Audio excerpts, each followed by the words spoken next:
Aqui a gente começa com essa observação dizendo o seguinte, ó, dado n vetores V1, V2 até Vn de um espaço vetorial V, se a gente pegar um outro vetor W, que é combinação desses vetores desse espaço vetorial V, então o subespaço gerado pelos vetores V1, V2, Vn até W é exatamente igual ao subespaço gerado por V1, V2 até Vn.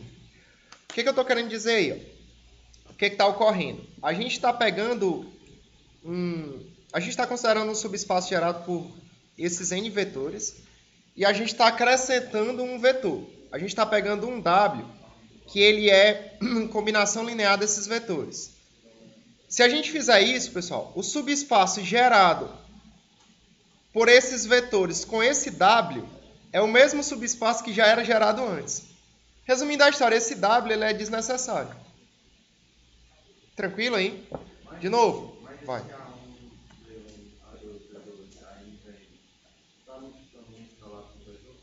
Tá, o que está acontecendo é o seguinte, ó. Vamos lá, de novo. Esse subespaço aqui, ele representa todas as combinações lineares dos vetores V1, V2 até Vn, certo? Beleza. Esse subespaço aqui, ele representa todas as combinações lineares de V1, V2, Vn e W. Beleza? Aí, isso aqui gera um espaço vetorial. Beleza? Aí, isso aqui supostamente geraria outro. O que eu estou falando é que esse espaço vetorial gerado por esses vetores aqui é exatamente igual a esse subespaço gerado por esses vetores, mesmo que eu acrescente o W. Quando eu acrescentei o W, o W não gerou nada novo. Ele só gerou o que já estava gerando antes. Nessa condição do W ser combinação linear dos outros. Na prática, o que eu estou fazendo aqui? Ó? Eu estou pegando um conjunto formado por vetores V1, V2 até Vn, e eu pego um vetor W que é linearmente dependente a esses vetores. O que significa ser linearmente dependente da nossa aula de combinação linear? Ser linearmente dependente é que o vetor W pode ser escrito como uma combinação linear desses vetores. Vocês estão entendendo o que eu estou falando agora? Se o W não puder ser escrito como uma combinação linear desses vetores, o W é dito LI, ou linearmente independente. A gente já viu isso. Se o W puder ser escrito como uma combinação linear desses vetores, a gente diz que o W é linearmente dependente a esses vetores. Se ele fosse independente, aí muda o subespaço vetorial. Então, só faz diferença incluir vetores em subespaço vetorial e gerar alguma coisa nova, de fato, se o vetor que você está incluindo é linearmente independente com os outros. Beleza aí? Esse vetor W aí, basicamente, ele já faz o que os outros fazem. Então, ele não gera nada novo. Todo mundo entendendo? Aí pode ser botado até para outro contexto aí, né? Mas, enfim. Então, esse subespaço gerado por esses vetores aqui já é o mesmo subespaço gerado que você fazia antes. Então, esse vetor W aí é desnecessário. Todo mundo entendeu, galera, isso aí? Beleza? A inclusão desse W não gerou nada novo. É isso que eu quero que vocês entendam. Então, tá. Vamos ver por que isso aí de fato ocorre. Olha, o que eu estou afirmando é que esse conjunto aqui é igual a esse. Para a gente mostrar que dois conjuntos são iguais, pessoal, a gente tem que fazer o seguinte. Para eu mostrar que dois conjuntos A e B são iguais, eu tenho que mostrar que isso que eu vou falar agora é verdade.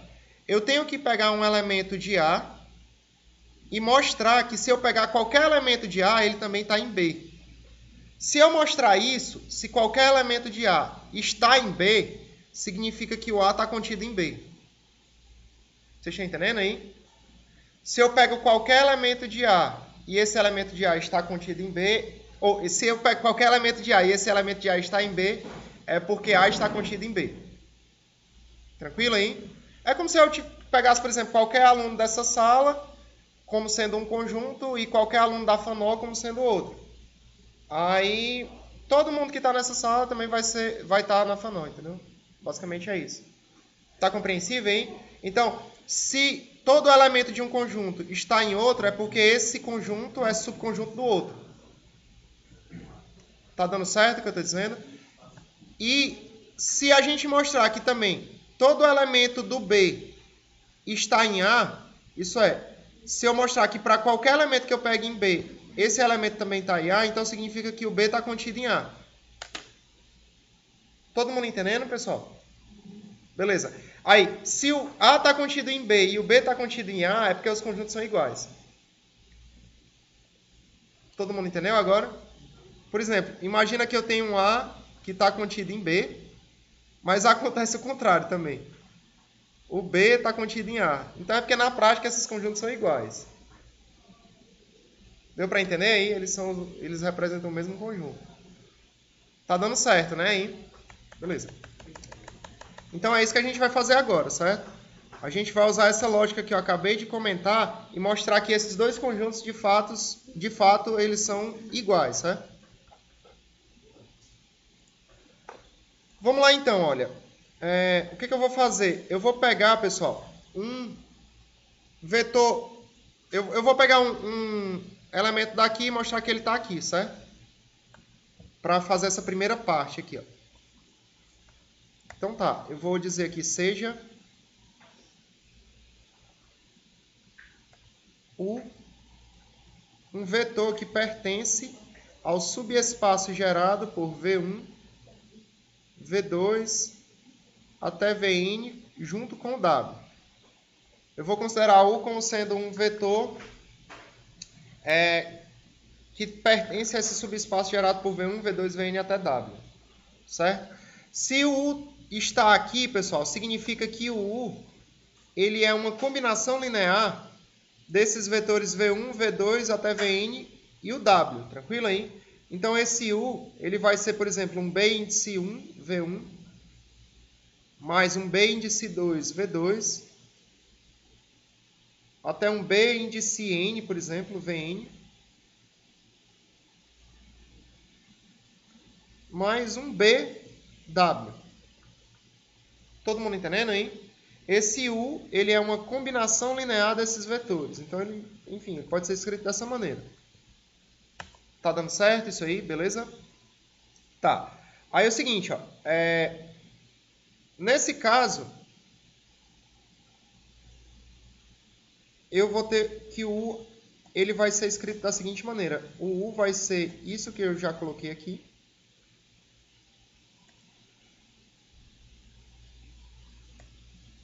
Mais B. Esse W aqui, pessoal, é aquele vetor que já é combinação linear dos vetores V1, V2 até Vn. Isso é, esse W aqui, ele é esse vetor, que é a combinação linear de V1, V2 até Vn. Eu vou pegar essa forma de escrever o W e substituir lá embaixo. Isso é, eu vou mudar esse W aqui, ó, por isso. Todo mundo entendendo aí? Porque, por hipótese, o W é um vetor que pode ser escrito como uma combinação linear, né, de V1, V2 até Vn. Então, esse U aqui, ele vai ser exatamente igual a isso aqui. E eu vou fazer o seguinte agora. Eu vou distribuir esse número real B aqui em todos esses elementos, certo? Eu vou fazer a distributiva. Aí, isso aqui vai dar B A1, V1. Mais, aí continua, né? Até chegar no último elemento, que é o B, AN, VN. Tudo certo, pessoal, hein? Beleza. Esse nosso vetor U, então, ele vai poder ser escrito da seguinte maneira, ó. Nota que aqui eu tenho B1, V1, e lá na frente eu vou ter B, A1, V1. Eu vou colocar esse V1 em evidência. Se você puser o V1 em evidência, vai ficar o seguinte, ó. Fica B1 mais BA1 vezes o V1. Nota que aqui eu não coloquei, porque, enfim, está composto aqui nos reticências, mas o próximo termo aqui, ó, ia ser B A2, V2, certo? Aí você vai ter B2, V2 e BA2, V2 aqui, ó. Então, se você colocar o V2 em evidência, nesses dois termos, ó, o que vai ficar dentro do parêntese? Fica B índice 2 mais BA2, V2. Tá dando certo, pessoal? Entender isso aí que eu estou dizendo? Beleza? Aí você vai continuar ó, com esse mesmo argumento até chegar no BN, VN. Ó. No BN, VN, você vai colocar o VN em evidência. Aí você vai ter dentro do parêntese BN mais B, AN, VN.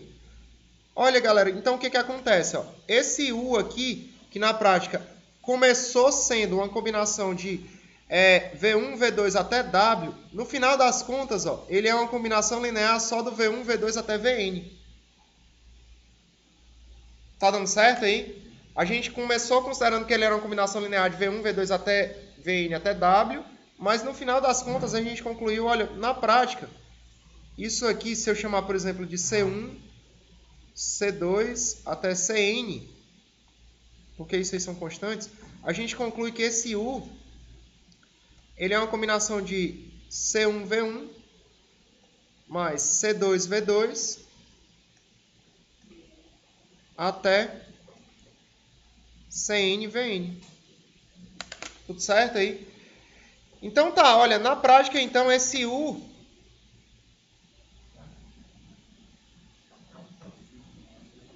ele pertence ao subespaço gerado por V1, V2 até Vn. Porque ele é uma combinação linear de V1, V2 até Vn. Olha, então, significa o quê, pessoal? A gente começou supondo que esse U pertencia a esse conjunto e acabou concluindo que ele pertence a esse. Todo mundo entendendo aí? A gente começou supondo ó, que o U pertence a esse conjunto e conclui que ele pertence a esse. Então, significa que esse conjunto aqui está contido no outro. Vocês estão entendendo o que eu estou dizendo agora? Se você pega qualquer elemento de um conjunto e mostra que qualquer elemento desse conjunto está em outro conjunto, é porque o primeiro conjunto está contido no segundo. Beleza? De novo, qualquer elemento dessa sala é um elemento da faculdade. Então, os conjuntos, elementos que estão nessa sala aqui também são elementos da faculdade. Então, essa sala está contida na faculdade.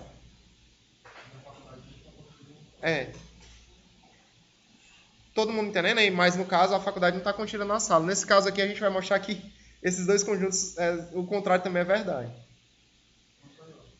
Então são iguais. A gente só fez a metade até agora. Todo mundo entendendo aí? A gente conseguiu assumir por hipótese que se eu pegar qualquer elemento daqui, ele está aqui. Então esse conjunto está contido nesse. Agora eu vou fazer o contrário. Eu vou pegar um elemento qualquer desse e mostrar que ele está também nesse outro. Então o contrário também é verdade. Aí se o contrário é verdade, então os conjuntos têm que ser iguais. Tem que serem iguais. Deu certo, pessoal? Vocês estão entendendo o que eu estou falando? Vamos lá, então. Vamos fazer o contrário agora. Como é que é o contrário, pessoal? Eu vou pegar um elemento, ao invés de eu pegar um elemento pertencendo a esse, eu pego um elemento pertencendo a esse. Então tá, vou colocar aqui seja agora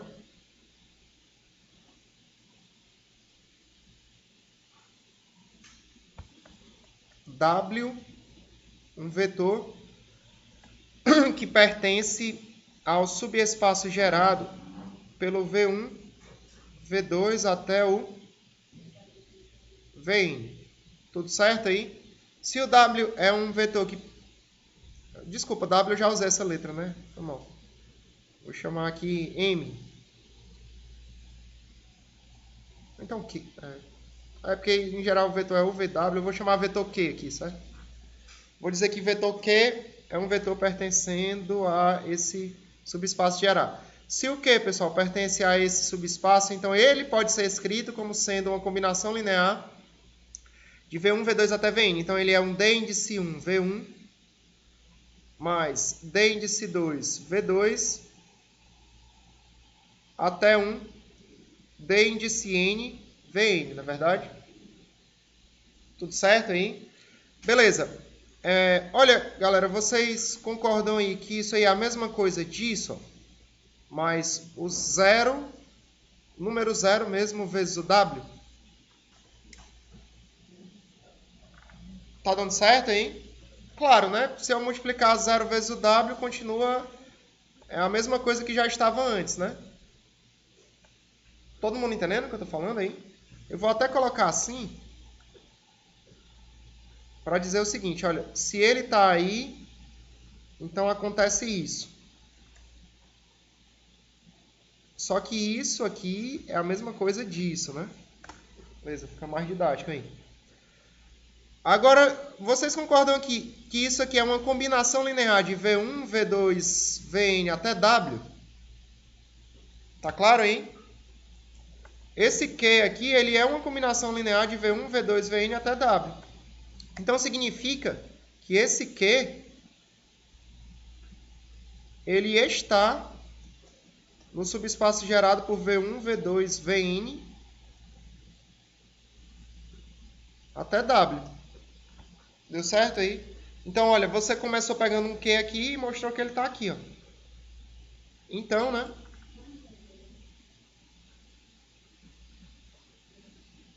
Significa que esse conjunto aqui está contido nesse outro.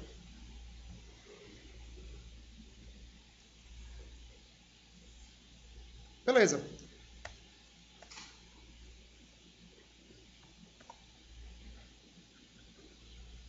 Eu vou botar aqui note que, ó, se esse conjunto está contido nesse.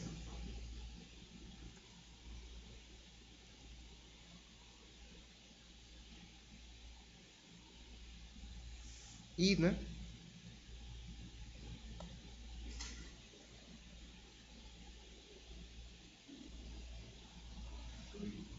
Esse conjunto aqui está contido nesse.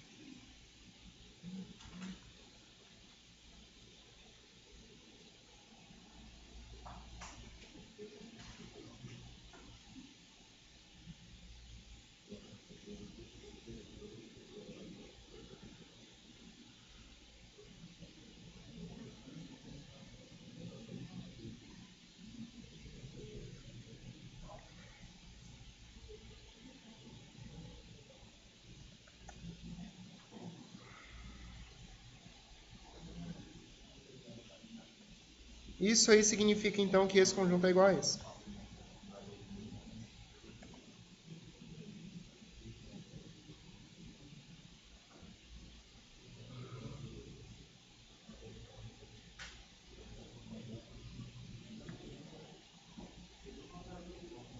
Beleza aí?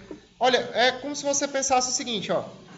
Se eu fosse representar mais uma vez com faculdade de aluno, que eu acho que é bem didático, imagina que existe uma faculdade A, que todo aluno da Unifanor está... todo aluno que eu pegar aqui, por exemplo, da Unifanor, está numa faculdade A. E todo aluno de A está na Unifanor. Então é porque o A é a Unifanor. Vocês estão entendendo aí? A Unifanor está contida em A está contida na Unifanor. Então é porque é A mesmo. É claro, né, pessoal? Todo mundo entendendo aí? É esse contexto que a gente fez essa prova agora, certo? Tudo certo. Então, eu vou colocar o seguinte, ó. Desse modo,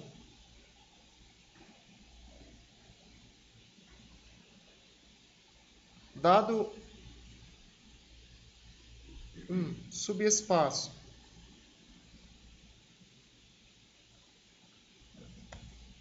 S gerado por um conjunto A,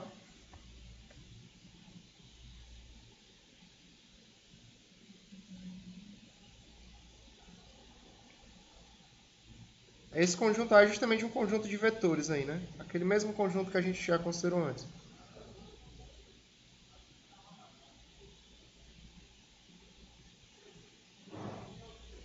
Se acrescentarmos esse S aí, pessoal, só destacando, ó, vou deixar bem nítido aí, o S é o subespaço gerado por elementos de um conjunto A, certo? Beleza. Aí o que eu vou dizer agora é o seguinte, se acrescentarmos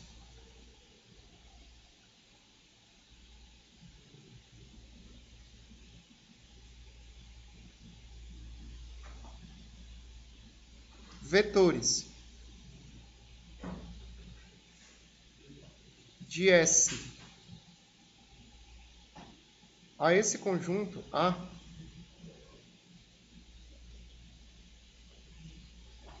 isso é, se eu pegar qualquer elemento de S, um elemento de S é uma combinação linear dos elementos de A. Se eu pego esse elemento, que é a combinação linear dos outros, e acrescento ao conjunto A, o subespaço gerado por esse novo conjunto é igual ao subespaço anterior. Beleza? Se acrescentarmos vetores de S a esse conjunto A,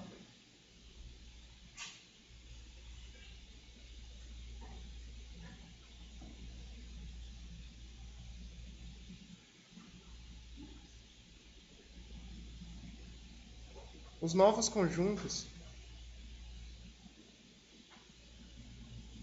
continuarão gerando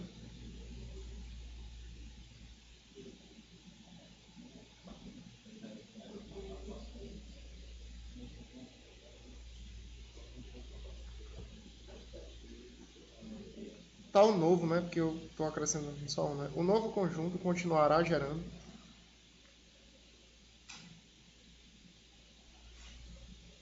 o mesmo subespaço S.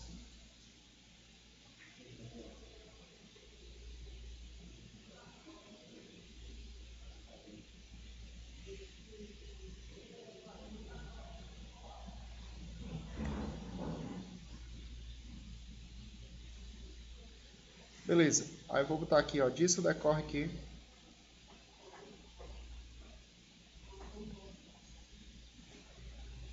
é o seguinte, ó, o que eu vou falar agora é a seguinte afirmação.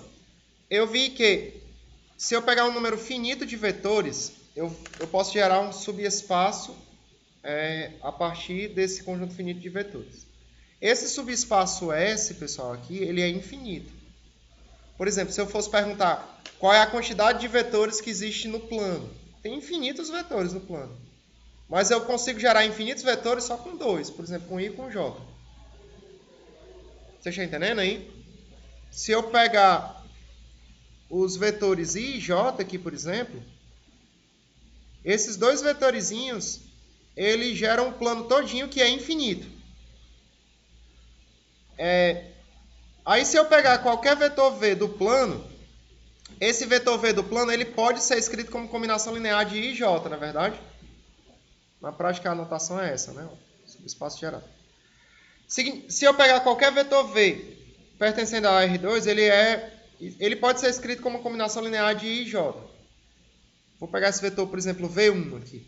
Se eu considerar o espaço gerado pelo I, J e o V1, já que esse V1 é uma combinação linear de I e J, pessoal, esse subespaço aqui ainda é o mesmo R2, que já era o que era gerado pelo I e o J só. Todo mundo entendendo? Tá. Se você pegar aqui um V2 e botar aqui, ó, esse subespaço gerado por esse V1, V2 e J ainda é o R2. Qualquer outro vetor qualquer outro conjunto de vetores que você bote aí é desnecessário. Vocês estão entendendo aí? Então, o R2 pode ser gerado por uma infinidade de vetores. Mas tem um conjunto finito que já gera ele. Beleza? Aí tem um conjunto de vetores que se você tirar um deles, dá problema mesmo.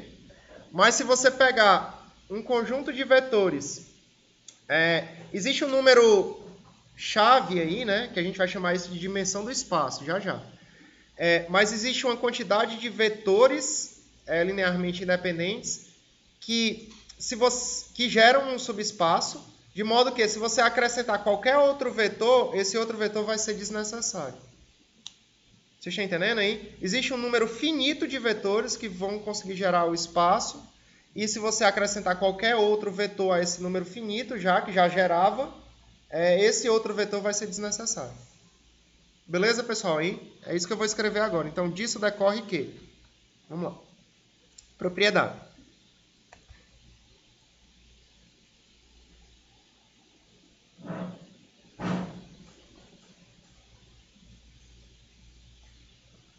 um subespaço S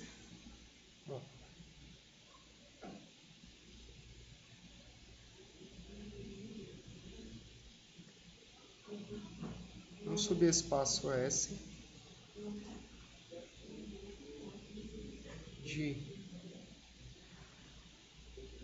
um espaço vetorial V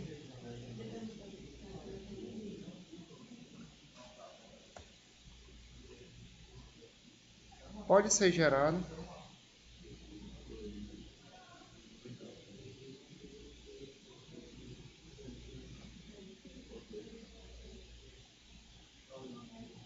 por uma infinidade de vetores, né?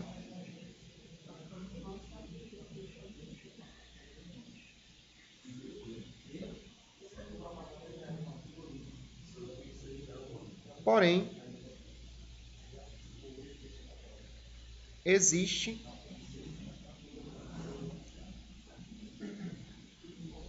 um número mínimo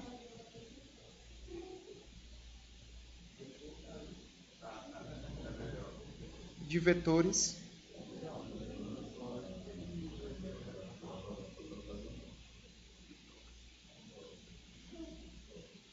para gerá-lo, né? Todo mundo entendeu o que está escrito aí agora?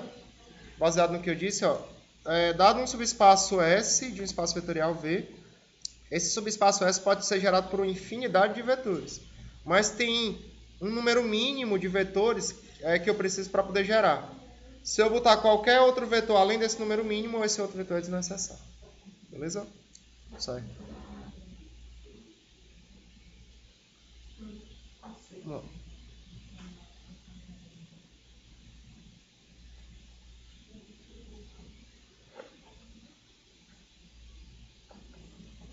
Se eu pegar aqui como exemplo,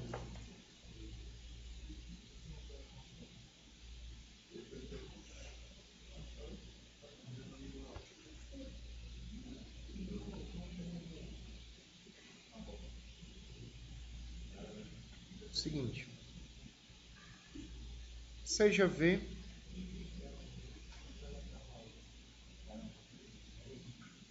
igual a R3,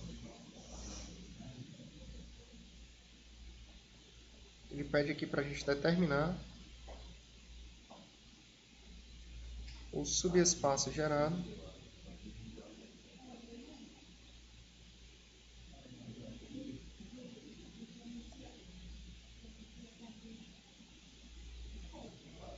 pelo vetor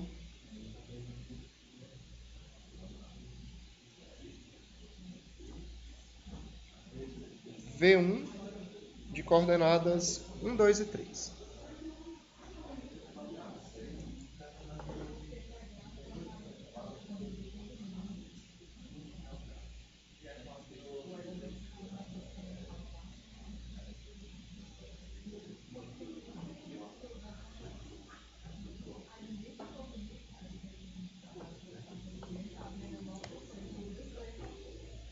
Beleza, pessoal. Vamos lá, então. Ele pede para a gente determinar o vetor, o subespaço gerado por esse vetor de coordenadas 1, 2 e 3. Aí.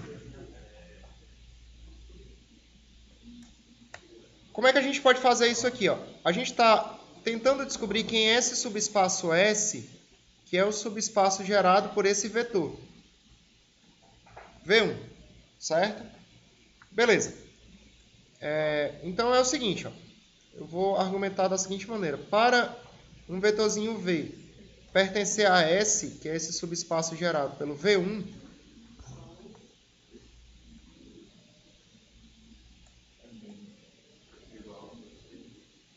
o que tem que acontecer? Para que V pertença a S, a gente tem que... esse V aqui, ele tem que satisfazer o seguinte, né? Ele tem que poder ser escrito como sendo uma constante A, né? Enfim, vezes o vetor V1. Vocês concordam aí? A combinação linear do vetor V1 é só ele vezes uma constante. Tá compreensível, pessoal, o que eu estou falando aí? Beleza? Então, na prática, esse vetor V tem que poder ser escrito como sendo um A que multiplica 1, 2 e 3. Tudo certo aí? Se fosse o V2, tem que ser A vezes V2. Tinha que ser. Aí se fosse V1 e V2, tinha que ser A vezes V1 mais B vezes V2.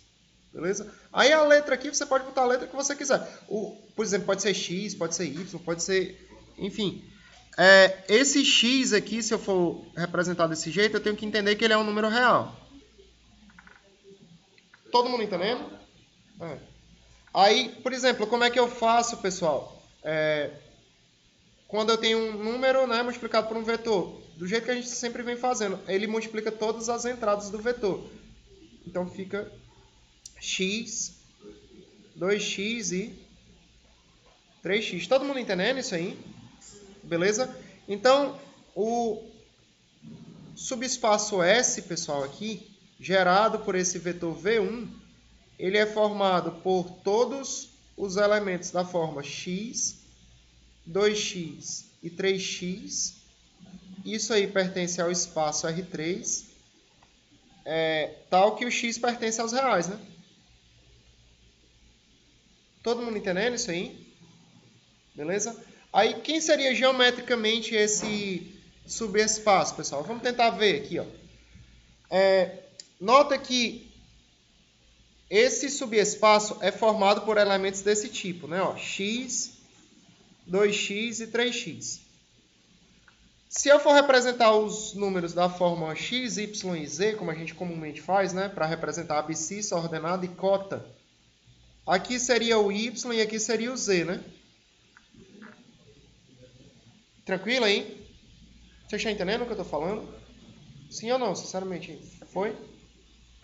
Aí, então, na prática, os elementos que pertencem a esse conjunto, eles têm y igual a 2x e z igual a 3x. Tudo certo aí? Se você der uma lembrada aí de geometria analítica, pessoal, isso aí representa as equações reduzidas de uma reta. Beleza? Aí lá do curso de geometria analítica. Se você quiser passar de reduzida até chegar em paramétrica aqui, você pode fazer o seguinte, ó.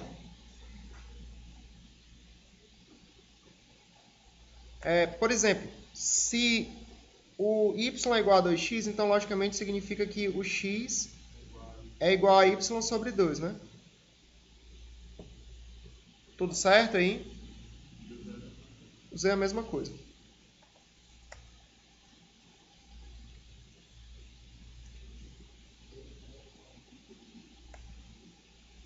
O z é a mesma coisa aqui, ó. Aqui é x, né? Desculpa.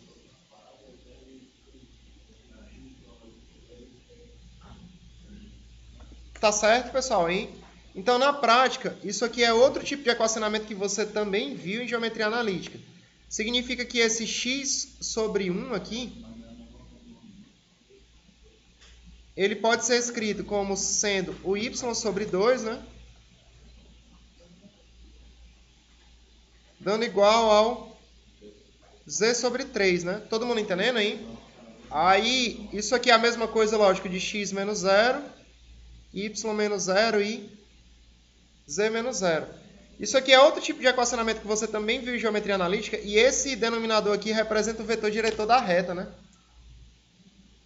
Vocês estão lembrados disso aí? Ou não? Não? Tá. É o seguinte, deixa eu dar um... É porque a gente vai precisar desses conceitos aí pra frente, sabe? Vamos lá. Vai ser um adendo aqui nesse conteúdo de geometria analítica agora, certo? Vamos lá. A gente vai precisar desse conceito, pessoal, então eu vou ter que falar aqui, eu vou tentar falar o mais rápido possível, certo? Eu tenho x, y e z aqui. É o seguinte aqui, só um instante.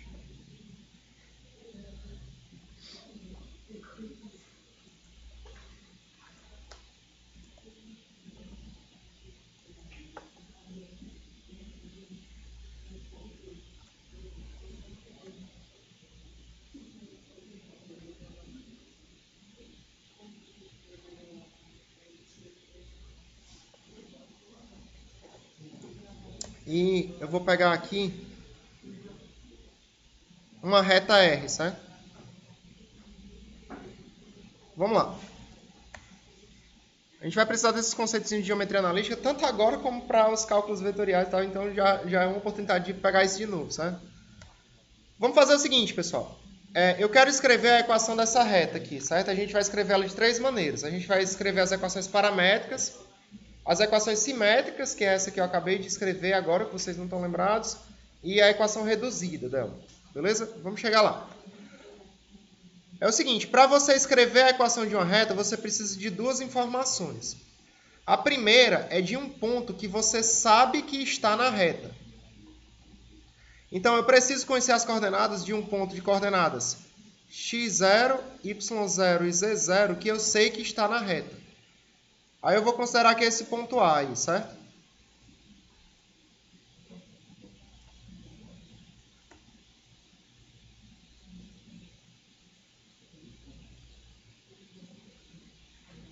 Todo mundo entendendo aí? Esse ponto A é um ponto que você sabe que está na reta e ele tem coordenadas x0, y0 e z0. E a outra informação que eu preciso para conseguir construir a equação dessa reta é as coordenadas, pessoal, de um vetor que a gente chama de vetor diretor, que é um vetor que tem a mesma direção dessa reta. Se você souber as coordenadas de um ponto A que está na reta e as coordenadas de um vetor diretor que você sabe que tem a mesma direção da reta, você consegue escrever a equação da reta. Vamos ver, ó. Por que dá certo isso? Imagina que você tem um ponto P arbitrário aqui e você quer mostrar que ele está na reta. O que esse ponto P tem que satisfazer para estar na reta? Ele tem que satisfazer o seguinte, olha, vê se você concorda aí comigo. Para esse ponto P estar na reta, pessoal, tem que existir uma constante que você consiga multiplicar essa constante pelo V, de modo que o V vezes essa constante dê exatamente o AP. Ó. Porque quando você multiplica o vetor por uma constante, você não estica o vetor? Vocês estão entendendo aí? Então, tem que existir uma constante para esse vetor, para esse ponto P estar na reta, tem que existir uma constante de modo que, se você multiplicar o vetor V por essa constante, o vetor V vezes essa constante vai dar exatamente esse vetor aqui. Ó. Ele faz o vetor V bater no P lá. Deu certo? Repito, para o ponto P estar nessa reta, tem que existir uma constante, de modo que essa constante vezes V faça com que o V seja igual ao vetor AP, que é o vetor que parte de A e chega em P. Deu certo, pessoal, o que eu estou falando? Você tem que conseguir esticar. Imagina que esse vetor V é de borracha aqui, ó. Você tem que conseguir esticar o V de modo que o vetor AP, que é o vetor que parte de A e chega em P, seja igual a constante vezes esse V. Tá claro o que eu estou dizendo aí? Beleza, né? Vou continuar a partir daí, ó. Vou dizer, se P, coordenadas x, y e z, está nessa reta R, então, eu vou dizer que existe um t pertencente aos reais, tal que o vetor V, pessoal, o vetor AP seja igual a t vezes V. Vocês estão entendendo aí? Tem que existir uma constante que eu estou chamando de t, de modo que t vezes V, ó, seja igual a esse vetor AP. Tá dando certo aí? Ou não? Sinceramente falando. Tá ou não? Vamos lá. Ó. Se não tá entendendo, pode falar, pessoal, que vai dar certo aqui, é tranquilo, certo? Pode repetir, assim, se não entender, só é comentar que a gente explica até dar certo. Imagina que esse vetor V é um vetorzinho de borracha, certo? Na prática todos são. Porque se você pegar um vetor e multiplicar por uma constante, você estica ou encolhe esse vetor. Por exemplo, se você tem um vetor V aqui, se você multiplica esse vetor por 2, você tem um vetor com a mesma direção e sentido com o dobro de tamanho. Beleza aí? Então, na prática, se eu multiplicasse por 0,5v, ó, é porque eu estava reduzindo ele à metade. Então, tem esse vetorzinho v aqui, imagina que ele é de borracha. Tem uma maneira de esticar esse v, de modo que eu estico o suficiente para o vetor vir até aqui, ó. É só multiplicar pelo escalar. Esse escalar eu estou chamando de t. Eu estou dizendo que t é o número que eu tenho que multiplicar pelo v, de modo que t vezes v dá igual a AP. Deu certo, pessoal, hein? Beleza. Aí é o seguinte. Esse vetor AP lá da geometria analítica também, quem são as coordenadas de um vetor determinado por 2 pontos, pessoal? É igual ao ponto final menos inicial, não é isso? Então, quem são as coordenadas do vetor AP? X menos o x0, y menos y0 e z menos o z0, né? E, por sua vez, quem são as coordenadas do vetor TV? É t multiplicado por a, b e c, né? Então, é TA, é AT, né? Vou botar assim, AT, BT e CT. Tá dando certo isso aí? Aí eu vou fazer essa igualdade agora baseado nessas coordenadas que a gente fez aqui, ó. Vamos lá. A gente tem o seguinte. Eu tenho que o vetor AP, ele tem coordenadas x menos o x0, y menos y0 e z menos o z0. E o vetor TV, ele tem coordenadas AT, BT e CT. Certo? Se você fizer se esse vetor é igual a esse, pessoal, então a primeira coordenada é igual à primeira desse, a segunda é igual à segunda e a terceira é igual à terceira, certo? Beleza? Então, isso aqui fica x menos x0, dando igual a AT. Y menos y0 é igual a BT. E z menos z0 é igual a CT. Vocês estão entendendo isso aí? Beleza.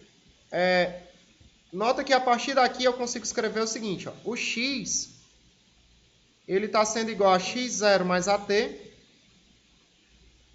O y está sendo igual a y0 mais bt. E o z está sendo igual a z0 mais ct. Então, no final das contas, pessoal, nota que para que esse ponto P pertença à reta, ele tem que satisfazer essas três equações aqui na prática. Essas equações são chamadas de equações paramétricas da reta. Beleza? Isso aí possivelmente você viu em geometria analítica. Aqui nota que eu tenho uma coluna e essa primeira coluna aqui é justamente o ponto A que eu sei que está na reta, né? Ó. Todo mundo entendendo? E essa segunda coluna aqui, coincidentemente, é a do vetor V, que tem a mesma direção da reta, né? Beleza, pessoal? Aí na prática ocorre o seguinte, ó. Para qualquer P que você pegar aqui, tem um T que eu consigo multiplicar T vezes V para chegar nele, né? Ó. Então significa que se você for mudando o T, você vai mudando o P. À medida que eu vou mudando o escalar T que eu multiplico o V, eu vou mudando o ponto da reta. Então se eu for considerando todos os T's possíveis, eu vou construindo a reta, literalmente. Vocês estão entendendo? Para cada Tzinho que você pegar, você acha um ponto P maiúsculo que pertence à reta. Tá dando certo, pessoal, hein? Então, significa o seguinte, ó. Significa que para cada T que eu pegar aqui, eu acho um novo X, Y e Z. Então, os pontos da reta, pessoal, dependem do T que eu peguei, ó. Beleza? Então, esses pontos aí são funções do T. Tá. Agora, isso aqui são as equações paramétricas da reta, certo? Já. Aí o que eu estava comentando agora era o seguinte, ó, que eu comentei anteriormente, vocês não lembravam.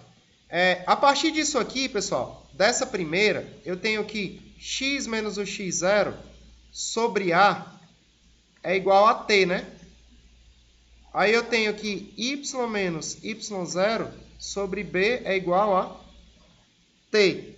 E eu também tenho que z menos z0 sobre C é igual a T, né? Aí, olha, se isso é igual a t, isso é igual a t, isso é igual a t, então é porque eles são iguais, né? Beleza? Então significa isso, ó.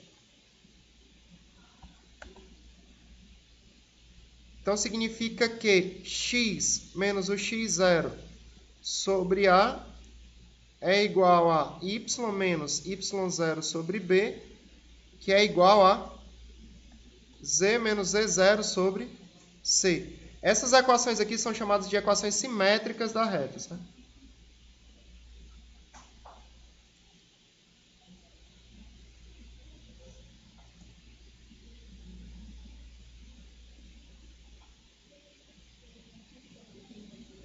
Beleza? Aí nota que é o que eu tinha comentado antes. Aqui embaixo, pessoal, representa um vetor que tem a mesma direção e sentido da reta. E esse x0, y0 e z0 representa um ponto que pertence à reta. Todo mundo entendendo aí? Vamos voltar agora para o nosso problema, certo? Fizemos aí a revisão de geometria analítica.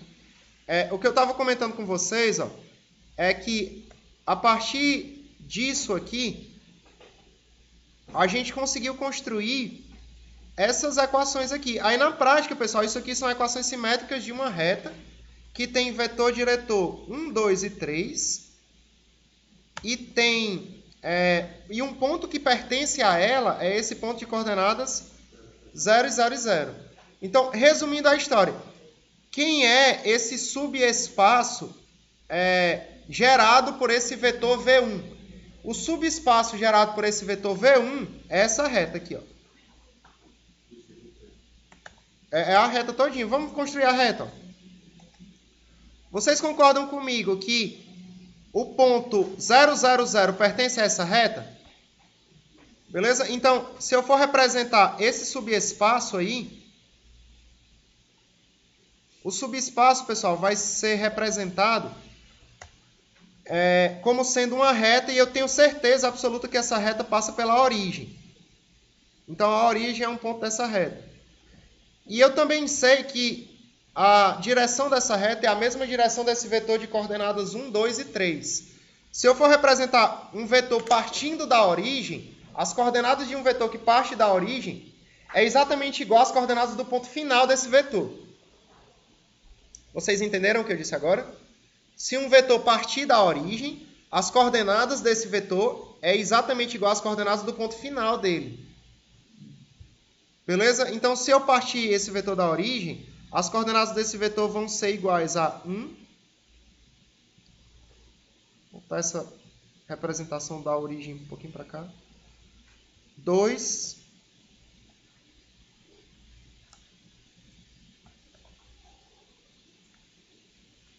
E 3, né?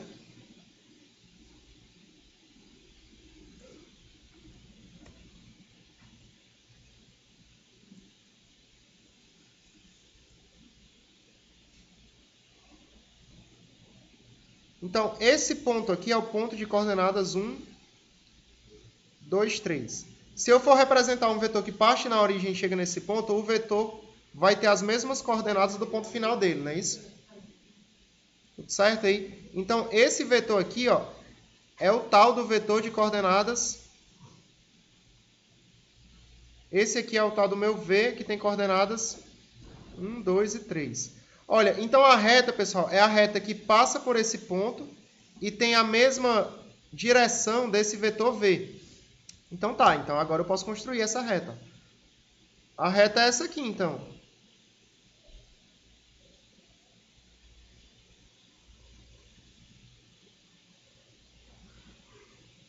No espaço. Deu para entender isso aí? Tá claro, galera, o que eu tô falando? Beleza? Se você quiser, você ainda podia passar isso aqui para paramétrica, né? Ó. Por exemplo, se você escreve que isso aqui é igual a t, por exemplo, então significa que quem são as paramétricas dessa reta, pessoal, aqui? As equações paramétricas dessa reta vai ser uma r de t dando igual a x de t, que é quem? 0 mais t, né? Se você quiser, assim, para ficar. 0 mais 1 vezes t, né? Vocês estão entendendo aí? Aí, a y de t vai dar quem aqui, ó? vai dar 0 mais 2t. Espero que esteja claro o que eu estou fazendo. Tá, né, pessoal? Aí. E essa z de t, ela vai ser igual a 0 mais 3t. Tá dando certo isso aí? De fato, pessoal, isso aí é a reta que eu estou comentando aí, certo? Deixa eu só representar isso aqui em 3D para vocês verem. Eu vou plotar, utilizando o software agora, o gráfico dessa R de t. Eu vou plotar, então, essa R de t aqui, que tem coordenadas. Na primeira coordenada x é t, na segunda coordenada y é 2t, e na terceira coordenada z é 3t. Aí essa reta é a reta que passa pela origem e tem ponto e tem direção igual à direção do vetor 1, 2, 3, que é justamente o subespaço gerado pelo aquele vetor V1. Beleza? Deixa eu representar isso aqui, ó.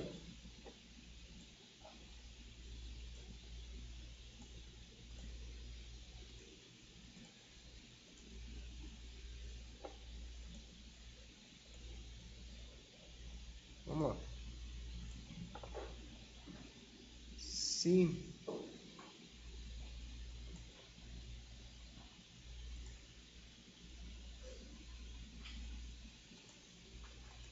Eu considerar... Só um instantinho aí.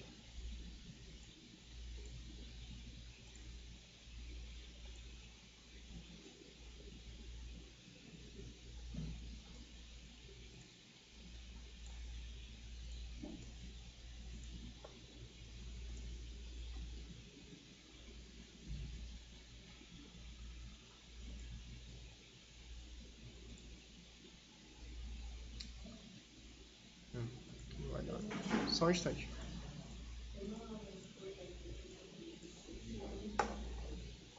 Vou representar isso aqui e eu colo aqui, certo? Na nossa aula. Se eu pegar a R de t, ó, dando igual a t, 2t e 3t, essa retinha aqui, se eu pegar aquele ponto, a origem, né? Eu vou dizer que é esse ponto O de coordenadas 0, 0 e 0, certo?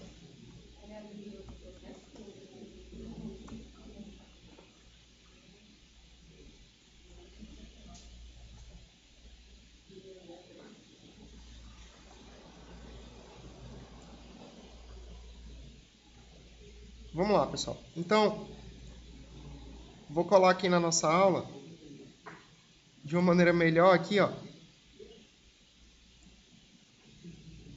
Essa reta que a gente está trabalhando aqui é justamente essa reta que eu acabei de representar aqui de uma maneira melhor.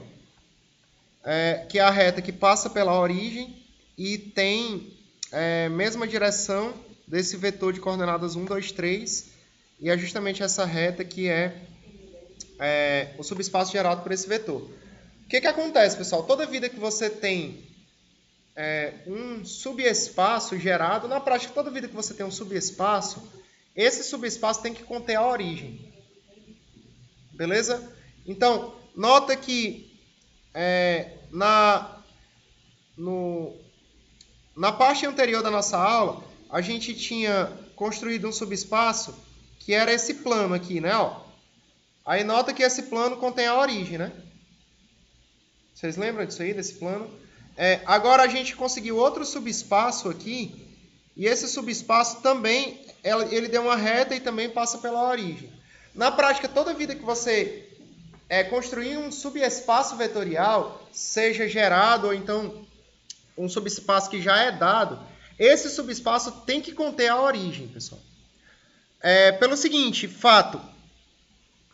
Por exemplo, se eu considerar o subespaço gerado por todas as combinações lineares desse vetor V1, vocês concordam comigo que 0 vezes V1 é uma combinação linear do V1? É uma constante vezes o V1, não é verdade? Só que 0 vezes um vetor é igual ao vetor 0, não é verdade? Tá dando certo aí? Resumindo a história, toda vida que você tiver um subespaço, a origem tem que estar nele. Toda vida que você tiver um subespaço, o vetor nulo tem que estar dentro dele. Se você tem um conjunto e o vetor nulo não está dentro desse conjunto, esse conjunto ele não é um subespaço vetorial ou não é um espaço vetorial. Todo mundo entendendo aí? Então, se tiver questões que só seja a figura mesmo, e ele pergunta, e ele bota retas ou planos, e pergunta se aquilo ali representa um subespaço vetorial, só vai representar um subespaço vetorial se passar pela origem. Se não passar pela origem, você já sabe que não representa. Todo mundo entendendo o que eu estou dizendo agora? Beleza.